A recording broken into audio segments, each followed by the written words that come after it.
The more you allow presence to express itself through you, the more you allow the source to work through you, the more people and opportunities will be sent to you. And blessings of many kinds will be the natural effect. So your task is not to interfere as much as possible. And this you can do by not identifying with your mental and emotional structures. You see, when the formless awareness identifies with such structures, you lose your true identity and get stuck in the ego.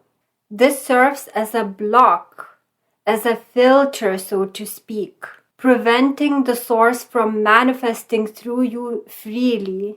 This is what creates misery and the sense of unfulfillment.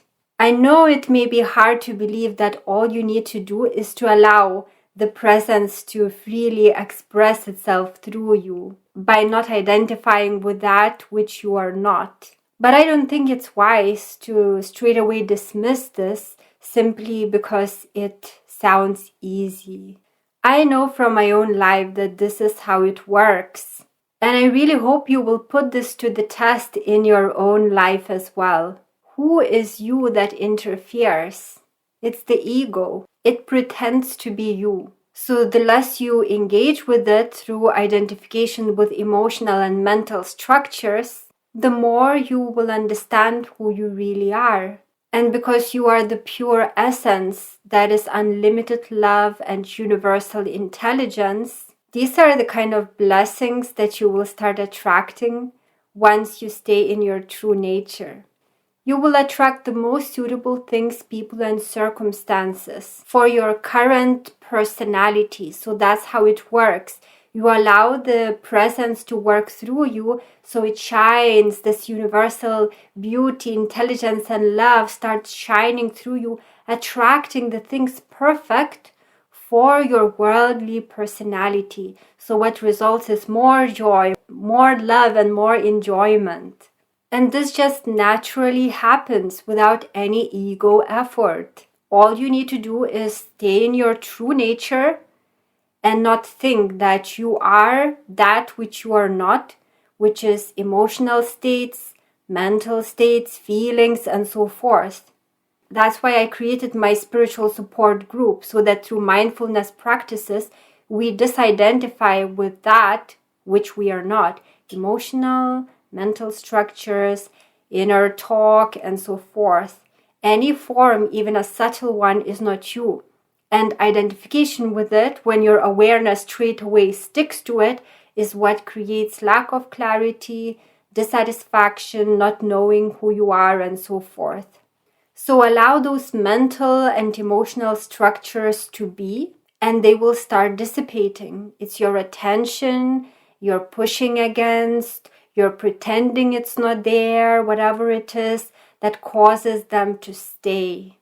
But if you just stay with it, whatever it is, whether it's an emotion or thought, without identifying with it, you just give it space, it starts dissipating because you're no longer supporting it or suppressing it. And what happens next is that it dissipates into the pure potential, more energy force around you, no longer creating negative events in its dense nature, but it becomes pure potential, attracting blessings to you.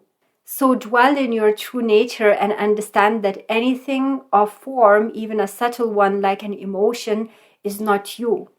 And the same applies with identifying with anything of the world. Don't attach yourself to any goal, any event, any person, no matter how amazing they are.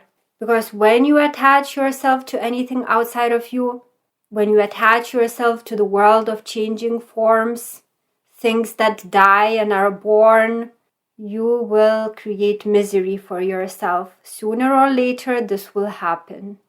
Of course, enjoy anything that comes to you, but don't hope that it stays, because the world of dreams always shifts. Sometimes you really cannot predict what will happen.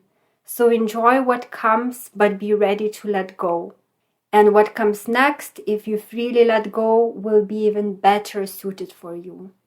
So love what's currently in your life, the blessings that are there, but don't be clingy about it. Dwell in your true nature no matter what. It's sometimes often the case that people run to the source, to meditative practices when things go bad. But then the circle will keep repeating, the things will get better, and they again run to attach themselves to something external to them, and then the cycle repeats. Again, they get hurt, and then they go back to spirituality.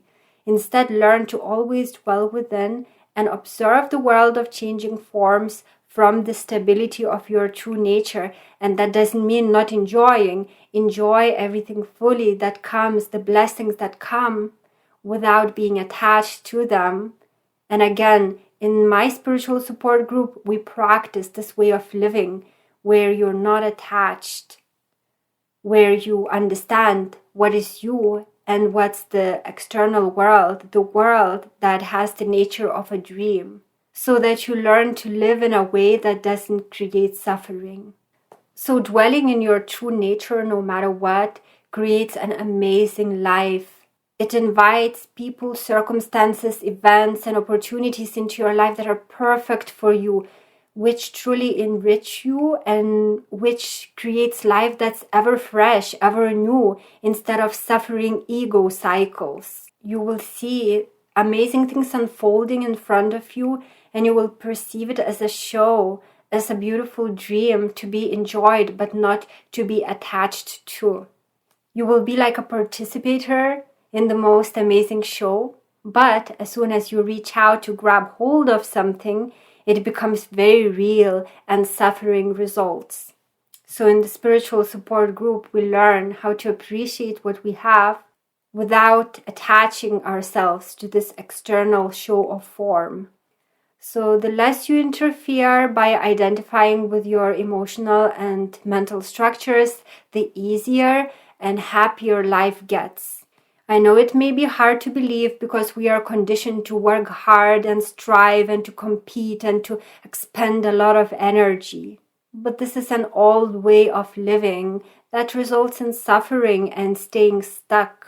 So no need to live in a struggle-filled way anymore when, because of the rising of the awareness, we can have an effortless way of life. I know some minds are too rigid and too closed to even consider this, but if you're watching this long, it means you are open-minded enough to try it. I invite you to join my spiritual support group, where we practice this new way of living every week on Zoom at 4:30 p.m. GMT. And in the dashboard, you will find lots of recorded videos with a lot of teachings about how to apply this new way of living and what are the spiritual laws to live by to allow the presence to flow freely through you. Click the link below this video to learn more about my spiritual support group. So in summary, the less you interfere with what you call your life, the more you realize that life can be very easy and that you're not even the doer in your life. The personality is not the doer, the presence is the one directing everything. Everything just happens by itself through that presence. If you don't interfere, if you don't allow the ego to create suffering and illusions, the presence without your interference whatsoever, well, the presence is you. We just think that we are these bodies, but I need to speak in such a way. So without your interference, the presence itself will create beauty and love and support and happiness in your life. As long as you are identified with emotional and mental structures, you will perceive yourself as the doer. And then life becomes serious and hard. But if you learn to detach from these ego structures and dwell within your own self, not attaching to anything outside of it, the presence will effortlessly manifest through you the life that is perfect for you. Thank you for watching, and I hope to see you in my spiritual support group.